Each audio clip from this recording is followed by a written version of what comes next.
2010년도에 그 연대회의가 발족을 하게 되는데요. 연대회의가 발족하게 되는 2010년도는 굉장히 그 암울했던 사회복지의 시기였다 이렇게 기억이 됩니다. 2006년도부터 2010년도까지 무려 5년 동안 보조금이 동결되었고 3년 동안 인건비가 동결되는 그런 처참한 그런 현실이 우리 앞에 놓여 있었고요.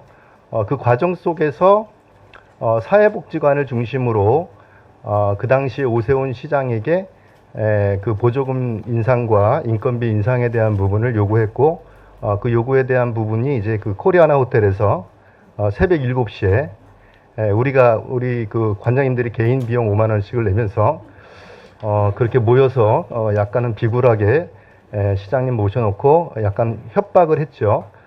그래서 서울복지단의 그 이수성 박사에게 용역 의뢰해서 사회복지사 처우 개선에 대한 답을 얻어낸 게 출발이었는데요. 그 과정에서 연대회의가 출발하게 된 배경은 각 직능끼리의 굉장히 첨예한 대립이 있었습니다. 이거 표현을 제가 곽경인 처장한테 좀 너무 완곡하게 얘기했더니 좀 표현을 빼달라 그랬는데 교활한 관리들의 그런 어떤 음모가 있었죠. 그래서 11개 직능을 다 불러다 놓고 직능끼리 의견을 얘기해보라. 뭐 이런 얘기가 있다 보니까 그 장소가 아수라장이 되었죠. 직능들이 갖고 있는 여러 가지 그동안 쌓였던 불만들이 한꺼번에 표출되면서 거의 뭐 의견이 합의될 수 있는 지점을 찾지 못하는 그런 어려움이 있었습니다. 그래서 그러한 부분 때문에 연대회가 출발하게 된 배경이고요. 우리가 뭉치지 않으면 어떠한 답도 얻어낼 수 없다라는 경험을 얻었던 것입니다. 2010년에 그 연대회 출범식이 있었고요. 처우 개선을 위한 서명운동이 있습니다. 그리고 11월 4일에 사회복지시설장 395명이 요구서를 제출하게 됩니다. 처음에 우리가 요구했던 것은 13.4%였는데 기본급 8% 인상의 답변을 받게 됩니다. 그리고 서울 사회복지 정책 토론회를 갖게 되고요. 출범식 사진입니다. 이때가 제가 가발을 쓰기 시작한 첫 해이기 때문에 정리가 좀 안 된 부분을 10년 됐습니다. 저도 가발도 10년 됐는데요. 보궐선거 정책 토론회가 있었고요. 이때 이제 2010년도, 2011년도가 접어들면서 2011년도에 굉장히 큰 이슈가 제기가 되는데요. 무상급식에 대한 이슈가 제기됩니다. 그러면서 이 각 직능들의 의견들을 모으는 시간들이 있었고요. 그래서 분봉에 대한 부분 시간의 수당 10시간, 특별수당이 결정되게 됩니다. 10월 26일 서울시장 보궐선거를 하게 되는데요. 오세훈 시장이 2011년 8월 24일 무상급식 반대에 대한 주민투표를 하게 되고 거기서 25.7%로 부결이 되게 됩니다. 이틀 뒤에 오세훈 시장은 사퇴하게 됩니다. 이 사퇴한 이후에 보궐선거가 실시되는데요.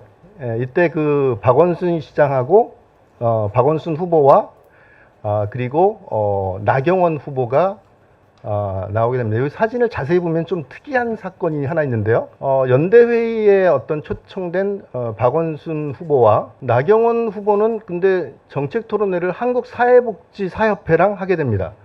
그래서 이게 사실은 연대회의 초대에는 참석을 하지 않고 그 이후에 한국사회복지사협회의 정책 간담회에 참석하는 좀 아이러니한 일이죠. 서울시장 후보가 왜 한국사회복지사협회 정책 간담회를 개최하게 되는지, 그만큼 시장 후보지만 그 내용에 대한 부분에서 서로 간에 갈등이 있었고 또한 보이지 않는 진보와 보수 간에 보이지 않는 그런 부분들도 있었다, 이렇게 저희들은 예상을 합니다. 저희에게 초청에 참석하지 않았던 것이 좀 안타깝고요.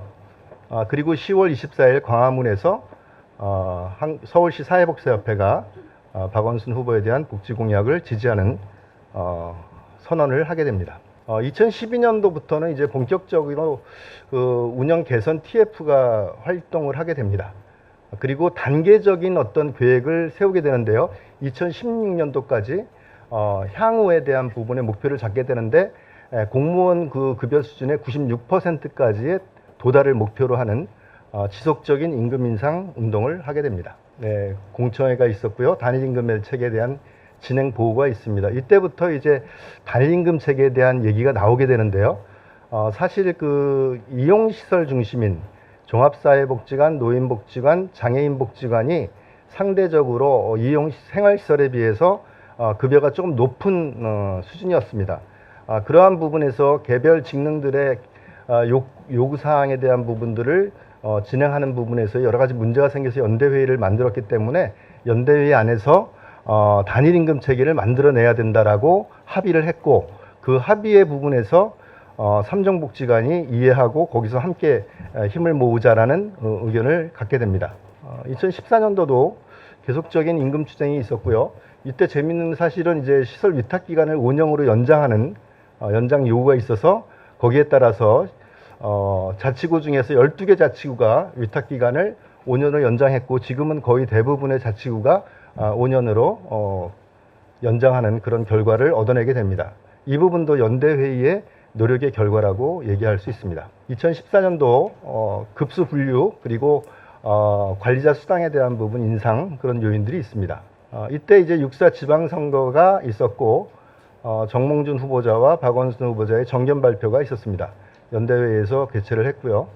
이 개최에 대한 부분 내에서 앞으로 향후 서울시의 사회복지를 위해서 어떤 정책을 펼칠 것인가를 후보자에게 듣는 부분을 만들어냈고 7대 의제를 제시하게 됩니다. 본격적인 정치 활동에 대한 부분들이 이루어지게 되는 과정이라고 얘기할 수 있습니다.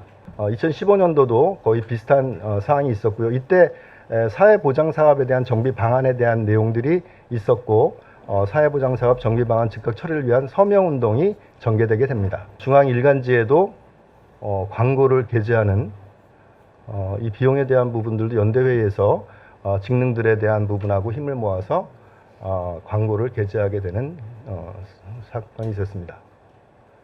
이때 참여단체는 총 20개 단체가 참여하게 되었습니다. 연대회 총회가 있었고요. 제주 워크숍이 있었습니다. 2016년도에 소규모 시설들에 대한 부분들을 끌어올리기 위한 노력들이 있었고요.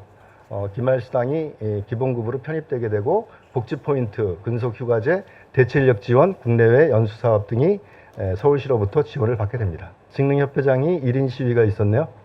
예, 이런 시위들이 있었습니다. 2017년도에도 지속적인 인건비 인상을 위한 요구사항이 있었고요. 국고 사업에 대한 부분들, 그러니까 특히 서울시 사업이 아닌 국고 사업에 대한 부분에서 굉장히 열악한 부분의 현실이 있었기 때문에 그 부분들의 시설들을 변화시키기 위한 그런 노력들이 있었고, 서울시가 그 임금 차액에 대한 부분을 보존하는 그런 부분의 쾌거를 얻어내게 됩니다. 2018년도에 60일 유급병가제 복지 포인트를 2배로 인상했고, 복지 포인트와 근속휴가 국내 연수사업이 지속적으로 이루어지게 됩니다. 2018년도에도 이제 저희가 6월 4일 지방선거가 있었는데요. 박원순 시장과 그 당시 안철수 후보, 김문수 후보, 김종민 후보 4명의 후보가 나와서 연대회의에서 함께 토론했던 기억이 납니다. 그 당시에도 이 복지에 대한 부분을 서울시장이 어떻게 할 것인가에 대한 의견을 묻고 7대 공약을 만들어내는 그런 부분들이 있었습니다. 2019년도에 정책 개선을 위한 지속적인 회의가 있었고요. 2010년도부터 2020년도까지 저희가 연대회의를 따져보니까 총 159회를 회의를 하게 됩니다. 그래서 평균적으로 1년에 한 16회 정도의 회의와 회의 과정을 통해서 각 직능들의 요구사항들을 담아내려고 하는 소통에 대한 기간이 있었고요. 이러한 과정을 통해서 연대회의가 함께하는 그런 부분들이 있었습니다. 2020년도는 사실 코로나에 대한 부분들 때문에 모든 것이 잠식되어져 버렸는데요. 그럼에도 불구하고 코로나19에 대응하기 위한 각종 행사들이 진행이 되었습니다. 확산 예방 간담회, 그리고 서울 모금의 전달식이 있었고요. 이러한 부분들을 정리해 보면 그 연대회의에 대한 부분을 단어로 요약을 하자면 저는 희생과 열정이다. 직능들의 개별적인 이익들을 포기하고 함께 희생하는 희생이 있었고, 또 함께하는 직능협회장님을 포함한 모든 시설들의 열정이 있었기 때문에 이것이 가능하지 않았나 이렇게 생각을 해봅니다. 연대회의 10년을 되돌아보면서 역사가 우리에게 주는 교훈을 살펴보도록 하겠습니다. 뭐 복지국가를 위해서는 이러한 부분이 있어야 된다고 얘기를 하고요. 우리 사회가 20세기와 21세기를 보면 굉장히 격변의 시간을 보내게 되는데요. 그 과정 속에서 볼 때 보수든 민주 세력이든 진보 등 복지에 대한 발전의 역사가 없고 그냥 성장의 역사만 있었다. 이건 뭐냐면 우리가 그 발전을 위한 노력에 대한 부분들이 함께 그 시민들과 함께 담론으로 논의하는 복지국가의 역사에 대한 부분을 사실 부재하고 복지 발전을 위한 역사만 존재한 건 아닌가라는 반성을 해보면서 이러한 속에서 우리나라 사회복지계가 과연 그런 복지운동을 어떻게 해왔는가를 따져보니까 90년도에 생활시설을 중심으로 해서 세 차례 단식 투쟁 그리고 가두 시위 그 당시에 그 가족보조수당 만원 신설하고 생계비 지원 200원 인상했던 그 경험이 있습니다. 이 부분은 오랜 아동복지시설 협회장님은 이제 기억하실 텐데 생활시설을 중심으로 해서 했던 거고요. 이건 뭐 사회복지사 처우 개선이 아니라 사회복지시설에 대한 기본 인권에 대한 부분이 출발점이 되었고 그 교도소에서 생활하는 사람들보다 생활시설에서 사는 사람들의 그 금양비가 훨씬 더 그 생계비가 적었기 때문에 이게 어떻게 이렇게 죄를 짓고 사는 사람보다 사회복지시설이 더 열악할 수 있냐 해서 사회복지시설이 중심이 되어서 가두 시위했던 최초의 시위라고 얘기할 수 있는데요.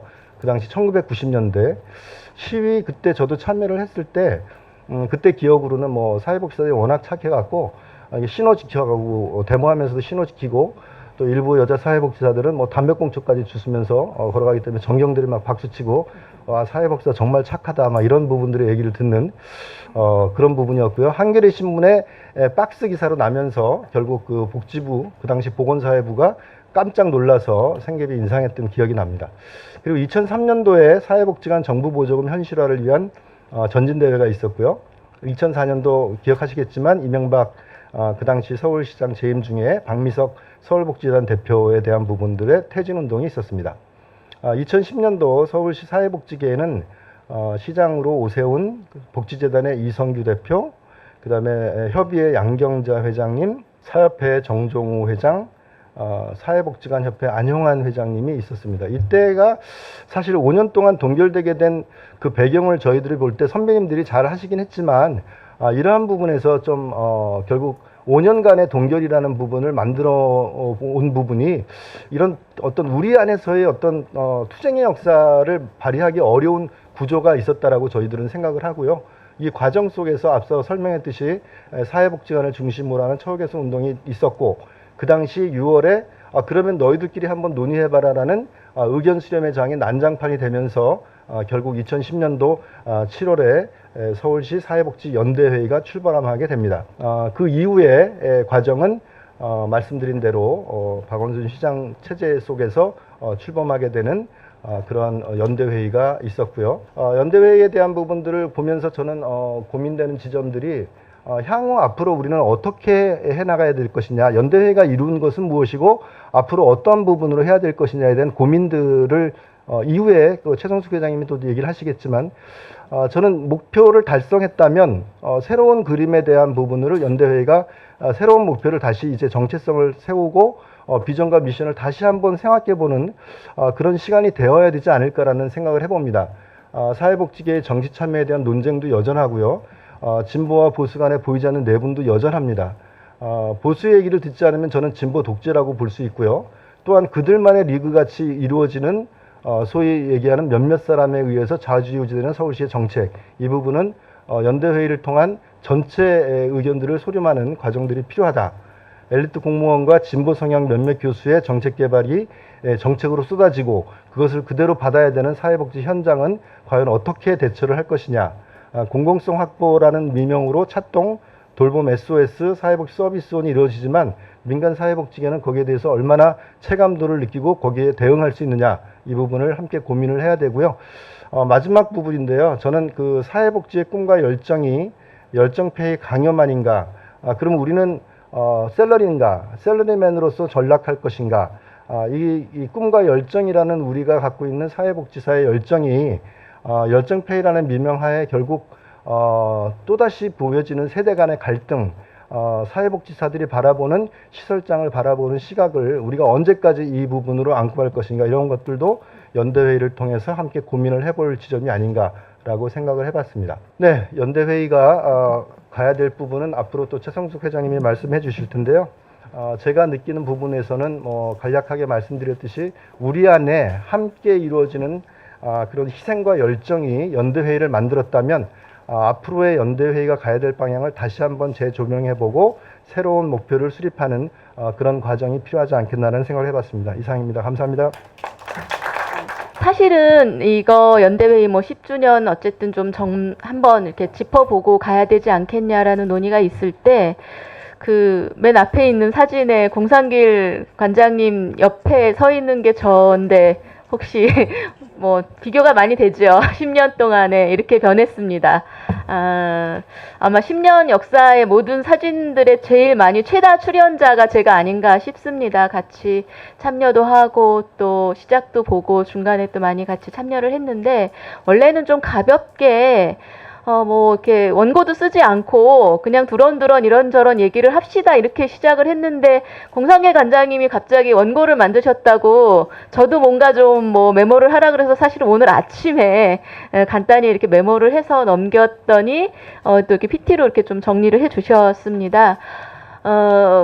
좀 짧게 얘기하고, 그리고 사실은 이 자리에 계시는 회장님들이 또 새로운 회장님들도 계시고, 또 계속 기존에부터 하셨던 분도 계시고, 또 앞으로 또 새롭게 하셔야 되는 분들도 계셔서 더 많은 생각과 의견과 참여가 있어야 될 것 같고, 저는 지난 10년의 이제 기여로 이제 기억으로 역사로 이렇게 좀 남지 않을까, 이제 그런 생각을 합니다.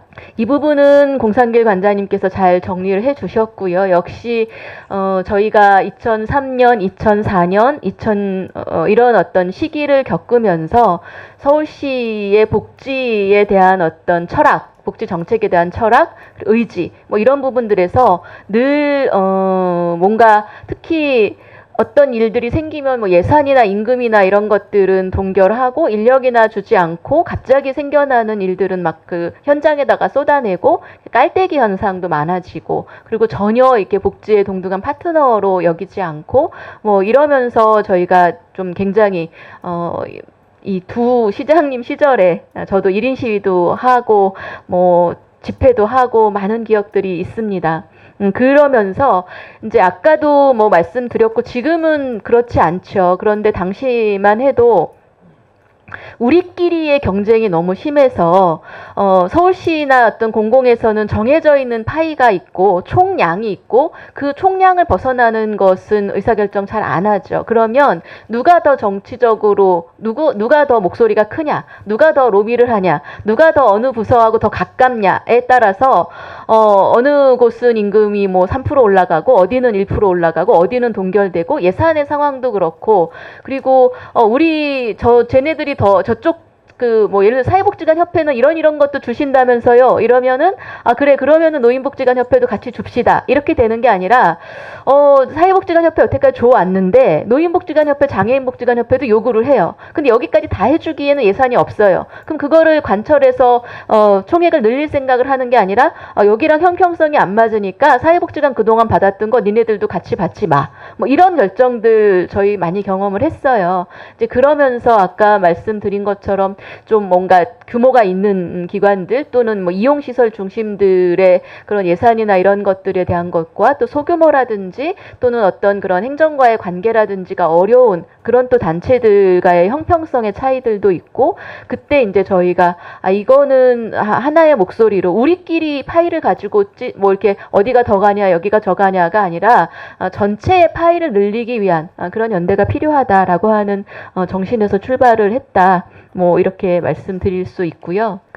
이거는 이제 말씀드렸어요. 그래서 소통 창구를 단일화하니까 이제는 저희가 어떤 협회가 부서에 가가지고 가지고 우리 내년도에 임금 어떻게 할까요? 우리 인건비 몇 프로 올릴래요? 이렇게 각자 각계 전투로 협상하는 것이 아니라 단일한 하나의 소통 창구가 되면서 시설 간의 임금 격차들을 해소하는 그런 지금 노력들을 해왔고, 그리고 서사협의 회원이 이제 늘어난 것들은 결국은 이런 연대의 활동들이 우리의 권익을 지켜주는구나, 우리의 권익들이 처우가 확대가 되는구나, 우리가 여기에 참여해야 되겠구나 하는 인식들이 많아진 것. 그리고 이제 복지 시설의 많은 곳들의 스스로의 위상도 굉장히 높아지고, 뭐 아까 말씀드린 것처럼 뭐 10년 전에, 그러니까 아마 그 코로나 이전의 세상과 코로나 이후의 세상이 달라진다라는 이야기들을 많이 하는데, 서울의 사회복지계에서는 연대회의 이전과 연대회의 이후의 어떤 역사들, 뭐 나중에는 또 어떻게 될지 모르겠으나 지금은 그렇게 볼 수도 있을 것 같아요. 그래서 제가 2010년도에 제가 이제 서사협의 부회장을 했을 때에 우리가 등반 대회를 준비할 때 200명에서 250명 정도로 등반 대회를 했어요. 그때 막 도시락도 먹고 뭐 출장 뷔페도 부르고 이렇게 했었던 등반 대회가 지금은 수천 명 규모로 늘어나고, 사회복지사의 밤이라든지 이런 여러 가지 행사들에 시장님이 오시고 또 뭐 위원장이 오시고 또 심지어는 국회의원들이 와서 축사까지 하고 이럴 정도로 사회복지계의 어떤 그 세력이 또는 위상이 굉장히 높아지는 그런 결과들을 이루었다. 그리고 시와 이렇게 행정과의 관계들도 그 전에 이제 1인 시위하고 싸우고 대립하고 갈등하고 욕하고 뭐 이랬던 관계에서 지금은 이제 협치의 관계로 10년 동안 우리가 변하지 않았나. 그리고 이런 서울의 경험들이 다른 지역까지 확산이 되면서 경기라든지 뭐 다른 지방에도 연대회의라든지 이런 연대 활동들이 확산이 되고, 그리고 단일 임금 체계의 이제 그런 논의들도 다른 지역까지 확산되는 뭐 그런 성과들이 있었다. 다시 한번 뭐 또 저 나름대로의 이제 좀 정리가 그렇게 되고요.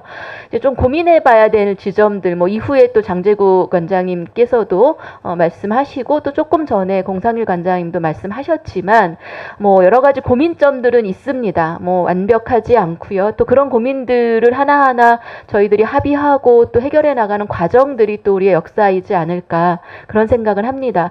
처우 개선 적용에 있어서 뭐 여전히 풀리지 않는 부분들 중에 뭐 소규모 시설이라든지 규모라든지 그 다음에 국고지원 시설이라든지 또 사회복지사 이외의 직종에 대한 부분들, 비정규직 사회 직원들 뭐 이런 것들이 아직까지 많은 숙제로 되어 있고요. 그리고 이제 회원들의 이익을 극대화하기 위해서 우리가 정치 세력화를 해야 된다 해서 그 앞에 많은 활동들을 했음에도 불구하고 또 앞으로도 그렇게 해야 되고, 또 한편에서는 역시 정치 편향, 정치적인 편향이 아니냐, 그 모두의 어떤 다수의 동의가 있어야 되지 않냐, 나는 여기에 동의하지 않는다, 회원들의 이제 점점 우리가 이제 세력화되고 회원들이 많아지고 그들의 이제 목소리를 직선제가 지금 되고 있고 뭐 대의원 제도도 있고 여러 가지가 있지만 어디까지 실질적으로는 우리가 정치적 활동을 하고 정치 세력화를 통해서 우리의 이익을 극대화하는 것이 이 회원 단체의 역할인 건 맞고, 이제 그렇지만 또 정치적인 어떤 그 선택의 여부에서 성향의 여부도 있고, 그랬을 때의 어떤 정치적 편향에 대한 논란, 이런 부분들에 대해서 우리가 공론화하고 함께 합의하고 그렇게 가야 되는 부분들에 대한 숙제가 있을 것 같고요. 그래서 뭐 당장 내년에 서울시장 보궐선거가 있고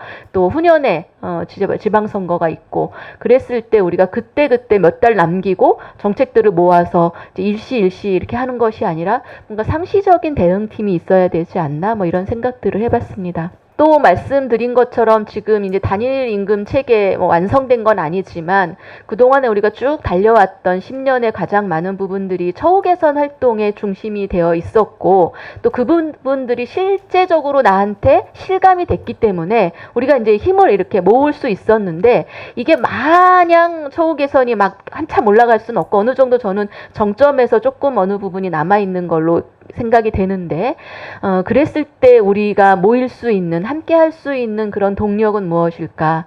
어떤 활동들로 우리가 그 중심을 잡을 수 있을까, 연대할 수 있을까에 대한 고민들이 있고요. 그리고 이제 뭐 지금까지는 뭐 서울시나 많은 곳들에서 우리를 이해하고 인정하고 존중하고 하긴 했지만, 여전히 이제 어떤 일들을 할 때마다에 좀 부딪히는 고민점들이 있습니다. 21개, 11개에서 21개로 회원단체가 증가가 됐고요. 그리고 지금 공동대표도 3인에서 이제는 5인으로 늘어났어요. 그렇지만 역시 실질적인 역할은 지금 여기 곽경인 사무처장님이 거의 다 이제 실질적 역할, 물론 위임도 하고 다 같이 협의도 하고 하지만, 그런 역할들을 언제까지 우리가 이렇게 할 수 있을까? 라는 이제 고민점도 있고요. 사회복지계 전체의 집합체는 저희가 이제 아닌 부분들, 임의단체의 성격이 있고, 그러면서 회의체의 성격이 있고, 이것이 우리를 좀 자유롭게 또는 어떤 힘을 내게 하는 동력이기도 했던 동시에, 또 한편으로는 우리의 한계이기도 한 지점들을 이제 좀 고민하지 않을 수가 없습니다. 리더십이 이제 변화가 되지요. 이게 뭐 크게는 이제 시의 리더십도 달라지고, 또 우리 이제 그 회원기관들의 리더십도 달라지고, 이럴 때마다 우리가 흔들리지 않아야 될 텐데, 그런 흔들리지 않는 그런 구조들을 어떻게 가져갈 수 있을까라는 생각을 하고, 마지막으로는 제가 이제 늘 이거를 이제 우리 연대회의 정기총회 때마다 기억하시는 분들 계실 거예요. 새로 오시는 그 회장님들이 계시기 때문에 제가 늘 설명을 드립니다.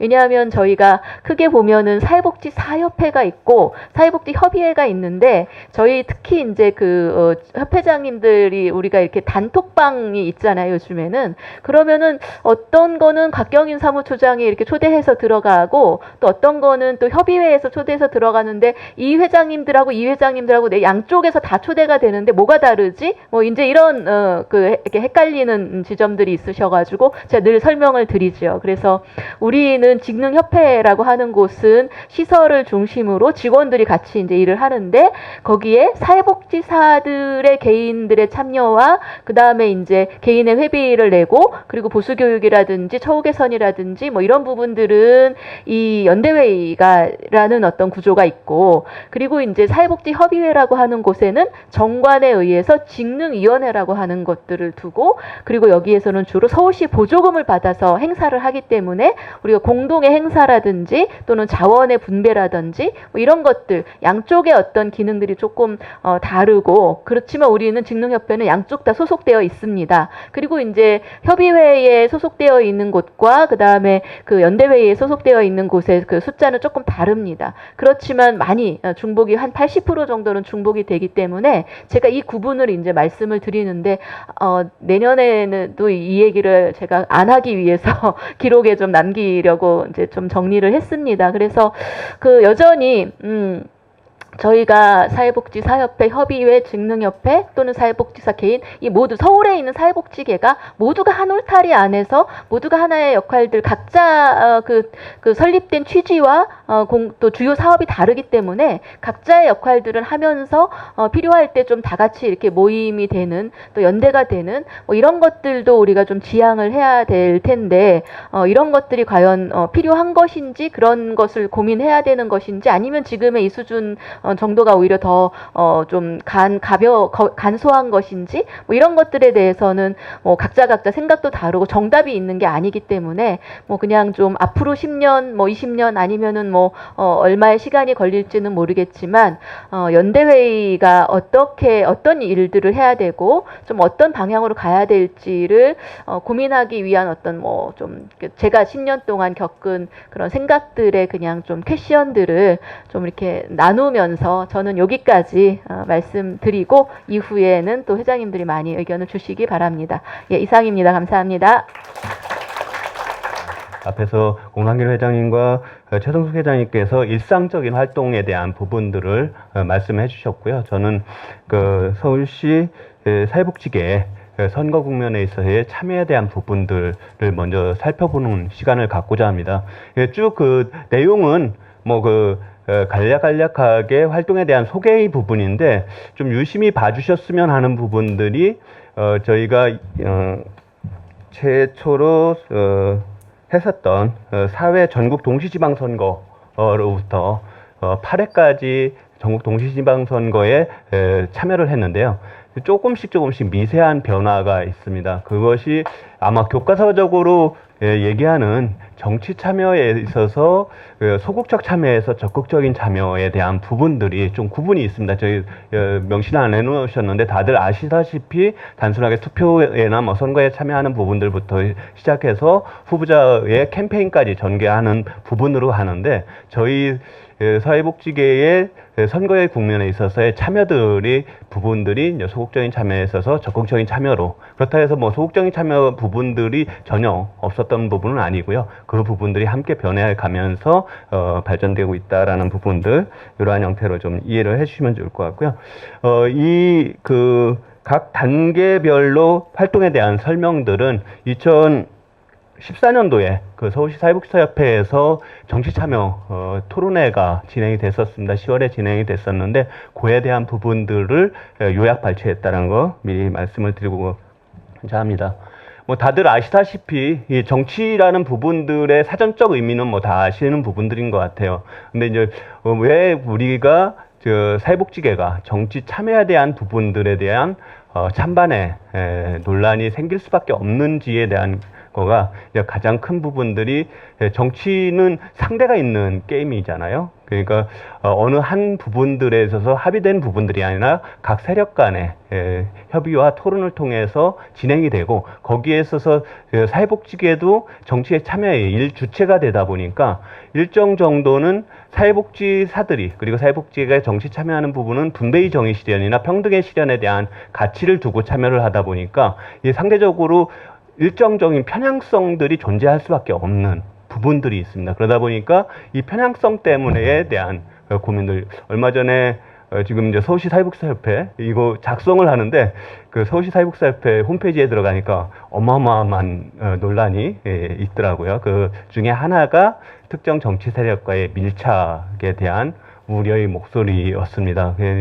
그 부분은 뭐 저는 이에 대한 부분들이 어쩔 수 없는 현상이다. 왜 그러면은 사회복지사들 저 맨 위에 있는 부분들이 저희 사회복지사 윤리강령에 나와 있는 부분들이거든요. 그래서 저희가 정치에 참여하는 부분들은 클라이언트의 복지 증진에 헌신하는 부분들, 그 부분들 속에서 환경 조성을 위해서 참여한다라는 적극적으로 활동한다라는 부분들이고 그게 저는 정치 참여라고 보고 있습니다. 그러한 상태 속에서 사회복지사들의 정치 참여는 일정 정도 복지 정책의 확대나 분배의 정의의 실현에 주안점을 둘 수밖에 없고 그 부분들 속에서 좀 더 밀착된 활동을 할 수밖에 없는 한계가 있다라는 부분들이고 이에 대한 부분들은 또다시 뭐 단계별로 많은 토론과 결정을 못하고 유보하는 경우들도 있었습니다. 그러한 부분들은 잠깐씩 살펴보면 될 것 같습니다. 먼저 저희 이제 단체연대회의 출발 전에 부분들에서 이제 살펴봐야 될 게 유의미한 부분들이 이제 제4회 전국 동시지방선거였습니다. 이때 당시에 이제 서울시 사회복지사협회를 중심으로 5.3.1 지방선거 사회복지 특별위원회 구성을 했고요. 여기에 대해서 좀 더 의미를 둘 수밖에 없는 것이 저희가 처음으로 서울의 사회복지계가 조직적인 형태로 활동을 시작했다라는 부분들입니다. 그 전에는 개인적인 부분들 속에서 활동했었던 거고 아니면 협회 중심들로 각각의 이렇게 목소리를 내던 부분들이 단일한 부분들로 사회복지 학계와 현장이 망라돼서 이러한 부분들을 했고요. 이때 당시에 이제 가장 큰 부분은 그 정책 개발 부분들이었죠. 정책 개발을 해서 이에 대해서 그 각 후보 개발된 정책을 각 후보한테 제안을 하고 이에 대한 그 의견을 묻는 설문조사를 실시했고요. 그 설문조사의 결과를 해서 이때는 그 응답한 모든 시장 후보뿐만 아니라 시의원, 구의원 후보들까지 설문을 보냈고 이에 대해서 공개를 하는 이러한 활동들이 진행됐었습니다. 그리고 사회복지사였던 가락종합사회복지관이었죠. 그 관장님이셨던 조기영 관장님께서 그 서울시 의원 비례 대표로 추천이 됐었고요. 그래서 당선돼서 그 후에 서울시의 부의장까지 역임을 하면서 사회복지계와 긴밀한 협력관계 형성되는 계기가 됐었습니다. 그래서 저희가 생각하는 부분들에서 가장 컸던 부분들이 이제 사회복지사들이 조직적인 활동으로서 정치 참여의 필요성과 가능성을 열었었다라는 부분들로 유의미하게 보시면 될 것 같습니다. 그 다음에가 이제 전국 동시 지방선거 5회 2010년에 있었던 전국 동시 지방선거입니다. 이때는 유비 지방선거 사회복지 특별위원회였고요. 이때 이제 서울시 사회복지사회를 비롯한 12개 사회복지 단체가 참여를 했습니다. 그래서 이때 부분들에 있어서 이제 그 서울시 사회복지 이전에 지방선거에서는 서울시 사회복지사협회 단독으로 학계와 사회복지 현장을 막내했다라면은 이때는 이제 12개 단체가 모두 참여해서 공동 활동을 전개했었다라고 보시면 될 거고요. 이때 그 분야별 정책 개발 및 그 서울시장 후보, 시의원 후보에게 제안하는 활동, 그리고 사회복지 정책 토론회를 개최하고자 했는데 이때 그 시장 후보는 오시지 않고요. 각 정당의 그 사회복지 정책 담당자가 오셔서 저 토론회를 개최했었습니다.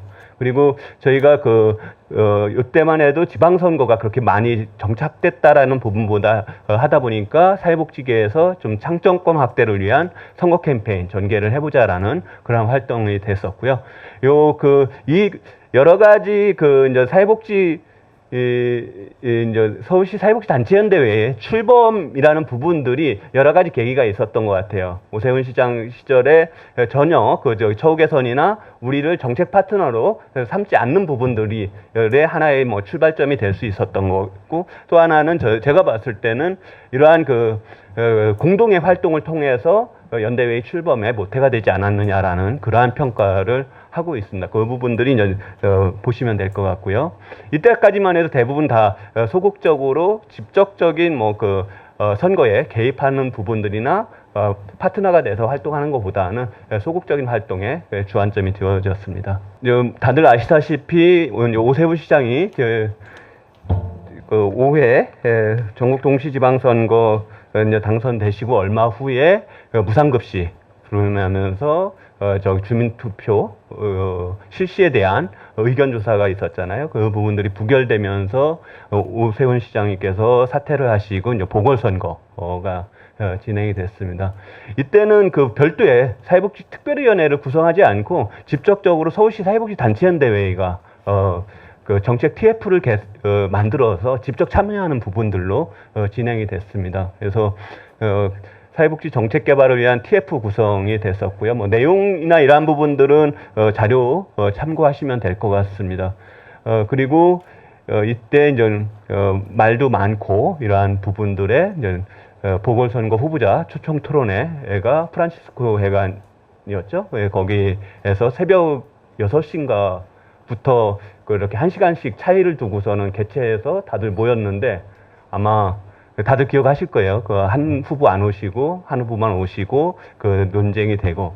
이때, 제가 이제, 정리하면서, 이렇게, 마지막에 썼던 부분인데, 정책 제안에 대한 후보자의 수락에 대해서 대응 방안 마련하는 거에 대한 숙제의 문제가 있습니다. 이거는 앞으로 사회복지계가 정치 참여를 한다라 했을 때 계속 논란이 되는 부분들이고 지금도 논란이 되는 밀착에 대한 부분들입니다.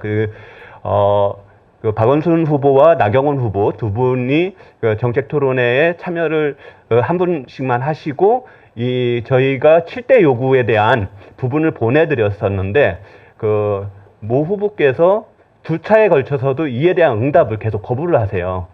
그러다 보니까 저희 단체연대회의 차원에서 회의가 진행이 돼서 이에 대해서 대응을 어떻게 할 거냐라는 부분들이 있고 끝내는 단체연대회의에서 모두 결정을 못 합니다. 그래서 각 단체별로 이에 대한 결정을 하자라고 했었고요. 아까 공상길 회장님 PPT 보면은 거기 광화문 광장에서 지지 선언하는 부분들 사진이 있었죠. 그래서 서울시 사회복지사협회만 이렇게 그 지지 선언을 하게 된 것이 이때 당시 뭐 서울시 사회복지협회가 단독적인 활동이 아니라 연대회의 활동에서 끝내 이 논의가 부결이 됐고 그 과정에서 어떻게 대응할 것이냐라는 문제가 있습니다. 이게 이 선거 국면에 있어서는 앞으로도 계속 저희한테 다가올 숙제가 될 수 있어요. 왜 그러면은 유력한 당선이 가능하신 분이 끝내 우리의 요구나 사회복지계 부분을 저버렸을 때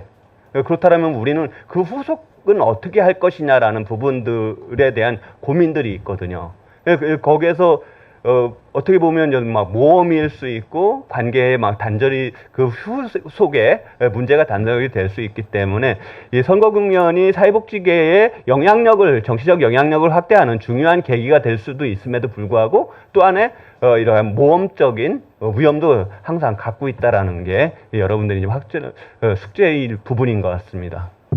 예, 그 다음으로는 6회 전국 동시 지방선거였고요. 요때는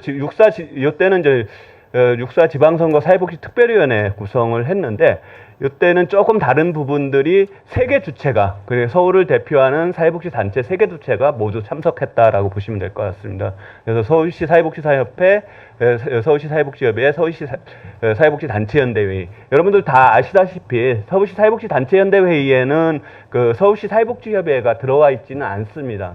서울시 사회복지사협회는 들어와 있고요. 그러다 보니까 조금 아까 최성수 회장님 설명하셨듯이 이게 처음 회장님 당선되시고 이 활동을 안 하신 그 각 단체에서는 이게 비슷비슷한 단체가 왜 이렇게 많아? 왜 중복이 돼? 뭐 이러한 고민들을 하실 것 같아요.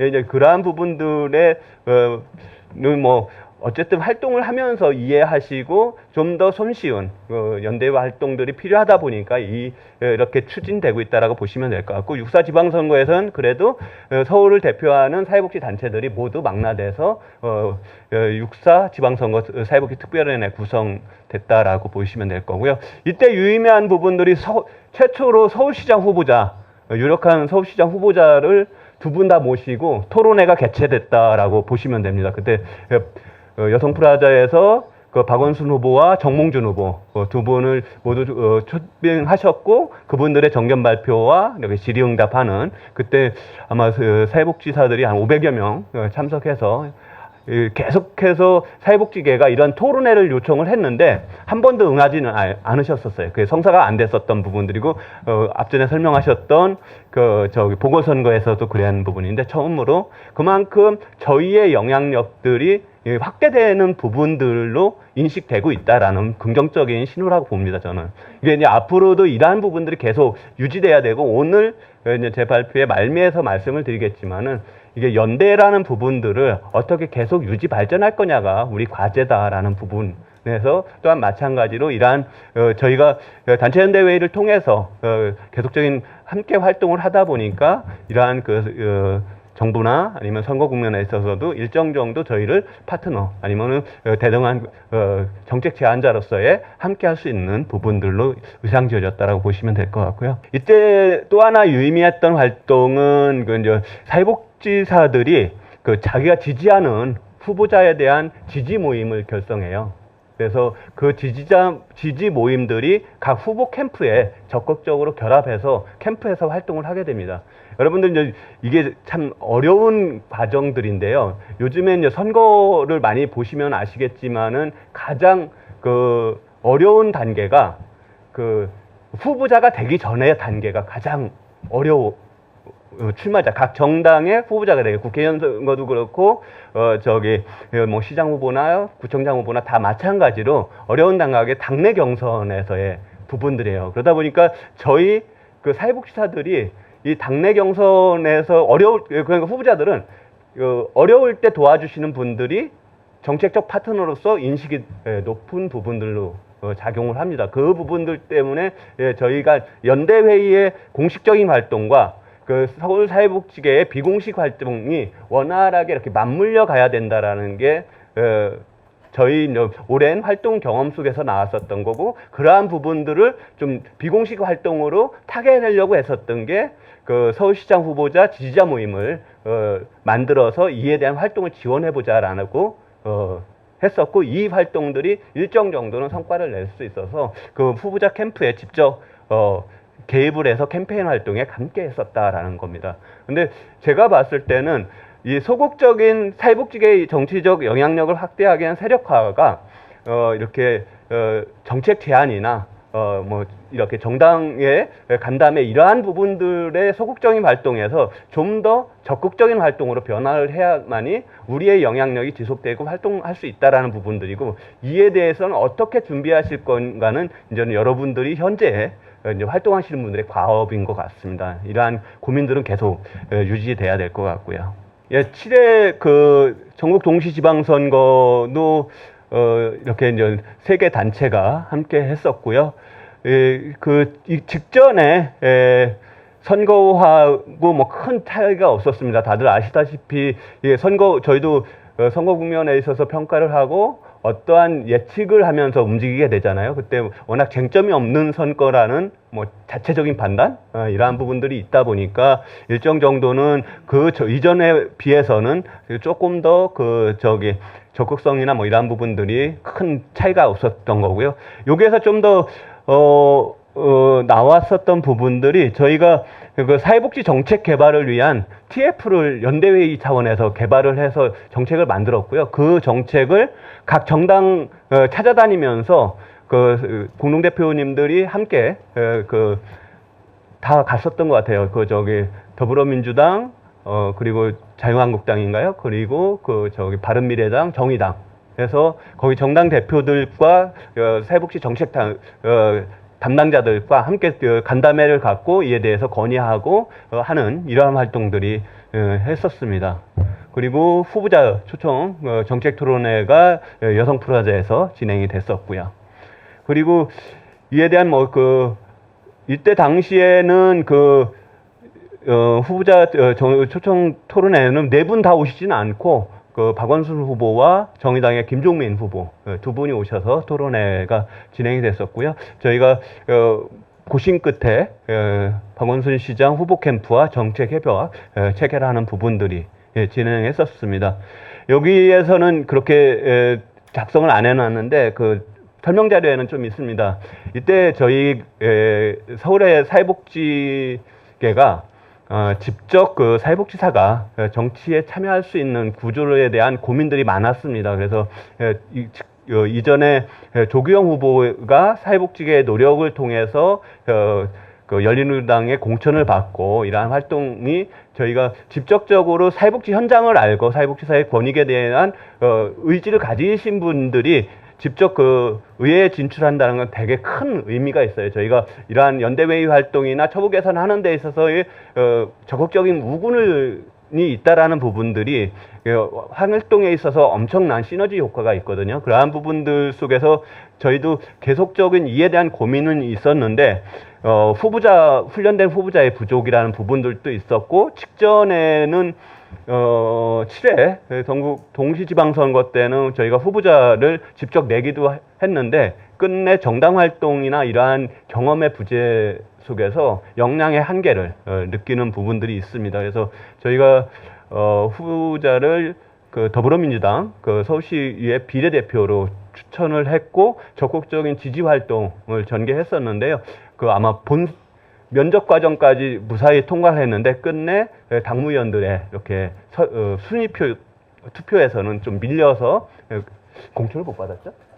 예, 공천을 못 받는 게 왜 그러냐면 이렇게 당선권과 당선권 이외의 부분을 어떻게 표현해야 될지 모르고 아마 제 기억으로는 순위에서 많이 밀리셔갖고 후보 등록을 안 하신 걸로 압니다. 예, 그러한 부분들에서 이때 많이 느꼈었던 부분이 정당 활동을 어떻게 할 것이냐, 해야 되지 않느냐라는 부분들입니다. 그래서 저희가 정책 역량이 있고 지역에서 열심히 활동하면서 사회복지에 대한 필요성이나 이러한 부분들을 많이 한다 하더라도 이 생물 정치에 있어서는 실질적으로 정당 활동이 진행이 안 되면은 이렇게 끝내 공천받기 어렵다. 그러니까 예전에는 저는 뭐 그렇게 생각을 했어요. 보스 정치라고 해서 누가 이렇게 유력한 정치인이 이렇게 찍는 형태들, 뭐 지금도 그게 전혀 없다라고는 할 수는 없겠지만은 어느 정도는 정당 속에서의 당원들에 의한 투표로 진행이 됩니다. 그렇다면 저희들도 그러한 형태들의 뭐 영향력을 행사하기 위한 여러 가지 활동 중에 하나가 있고, 제가 가장 적극적으로 한 거는 직접 후보자가 돼서 거기에서 진출을 해서 활동하는 부분들이 어떻게 보면은 우리가 소망하는 시민의 복지 향상이나 아니면 그 환경에서의 사회복지 실천 환경의 변화에 대한 유력한 그 정책을 만들어가는 데에서는 직접적인 출마의 부분들이 필요하다라고 봤을 때는 그에 대한 활동들, 그러니까 훈련된 정치인의 양성과 그리고 그분이 활동할 수 있는 지지 기반으로서의 정당 활동들이 사회복지계에 많이 요구된다라고 생각을 합니다. 예, 지금 마치면서 아까 두 분 앞전에서 말씀하셨던 회장님들과 같은 의견입니다. 가장 큰 부분은 이제 사회복지사의 정치 세력화, 이 부분들도 일치된 목소리가 있었고, 강구한 연대 조직이 있고, 그 연대 조직을 저는 회의체라고 표현하든 어떻든 서울시 사회복지 단체연대회가 단일한 목소리를 내는, 그래서 각각의 목소리보다는 공동의 목소리를 내는 주체로서 10년간 자리 잡고 있었다라는 부분들이고, 이 부분들이 저는 지속되기를 바란다라는 생각을 하고 있습니다. 왜 그러냐면은 이게 아마 최성숙 회장님, 공사길 회장님 오랜 경험 속에서 각각의 협회들이 자기의 목소리를 낼 때 진짜 서울시의 반응들이 이렇게 파트너라기보다는 하나의 이렇게 분열시켜서 그 부분들에 대한 자기들이 협상을 유리하게 하거나 어려움을 회피하는 도구가였었고, 저희가 그래도 연대회의를 구성을 해서 단일한 목소리를 내기 시작하면서 일정 정도의 파트너가 될 수 있었지 않았냐. 이게 이제 제 활동 경험 속에서 말씀드리고, 이 부분들 때문에 새로운 단체를 만들고 어떤 성격을 갖더라도 이 부분은 필요하고, 일단은 저희는 존재하고 있는 단체연대회의, 그리고 여기에서 조금 더 업그레이드된 부분은 이제 여러분들이 과제로서 함께 노력을 하면 좋을 것 같다라는 생각이고요. 아까 또 말씀드렸던 준비된 정치인으로서 준비된 정치 활동가의 양성들에 대한 교육 훈련들이 필요한 거고, 이 부분은 끊임없이 연대회의 차원이라기보다는 사회복지계에서 어떻게 고민할 것이냐라는 거가 있고요. 그리고 서울시 사회복지사협회에서 몇 년 전에부터 활동했었던 거죠. 사회복지사들, 사회복지계의 구성원들이 정당 가입 활동 운동을 하자라는 부분들이에요. 이거는 저희 분야뿐만 아니라 이미 약사들이나 제가 알기로는 건축사인가요? 이분들은 아예 협회 차원에서 정당 가입 캠페인 저희보다 훨씬 오래됐습니다. 요즘에는 좀 많이 정당 가입하는 거는 은행 쪽에 종사하시는 분들이 적극적으로 정당에 가입하고 있어요. 왜 그러냐면 정당 가입을 통해서 정당을 통해서 정책이 되고 거기에 있어서 일정 정도 성과를 낼 수 있다라고 보여지기 때문에 1차적으로 저희 이렇게 사회복지 실천 현장 정부 조직에 있는 공무원을 제외하고는 정당 가입 활동이 자유롭습니다. 그 부분들이기 때문에 이러한 활동들이 좀 더 힘있게 전개될 필요가 있다라는 거고, 그 부분들이 아마 사회복지사들이 정치 주체로 쓰는 데 있어서 일정 정도 역할을 할 것이라고 보고요. 저희가 8회 전국도동시 지방선거 끝난 후에 정당 활동의 중요성들 얘기를 하면서 저희가 유력한 4개 정당의 서울시당 안에 사회복지사들이 활동할 수 있는 사회복지 특별위원회 구성을 제안을 했어요. 그래갖고 더불어민주당 서울시당의 사회복지 특별위원회가 구성이 됐고요. 정의당 내에도 사회복지 특별위원회가 구성됐습니다. 그리고 그때 당시 자유한국당과 바른미래당에도 제안을 했었는데 아직까지 응답이 없죠? 예, 아직까지는 없습니다. 향후 그 부분들까지 하면은 좀 더 거기에 정당으로 가입하신 분들이 사회복지 특별위원회 활동을 하고, 지금 사회복지 특별위원회도 나름대로 모임도 하시고 정책 제안 활동을 하시는데, 저는 좀 더 적극적으로 사회복지 단체연대회의나 서울시 사회복지사협회 단체연대회와 같은 이 협회 조직들이 이러한 특별위원회와 공동 사업을 해서 좀 더 그쪽 내용들을 풍부하게 해줄 필요가 있다. 그리고 현장과의 적극적인 연계 활동의 하나의 통로로서 자리매김했으면 좋겠다라는 제안을 해보겠습니다. 마지막 부분은 그냥 제가 생각을 하는 부분들을 했는데, 저희가 차이를 극복하고 한마음 연대하고 굳건한 조직을 이루었기 때문에 사회복지 정책 파트너가 될 수 있었고 거버넌스 주체가 될 수 있었다라는 부분들로 여러분들께 부탁하고 싶은 거는 이제 남은 부분들, 뭐 일상적인 정책 활동은 계속 될 겁니다. 그렇지만 또한 연대회의의 하나의 부분들이 저희가 선거 국면에 중요하게 활용할 부분들이 있습니다. 지금 당장 2021년도 4월에 그 서울시장 보궐선거 있고요.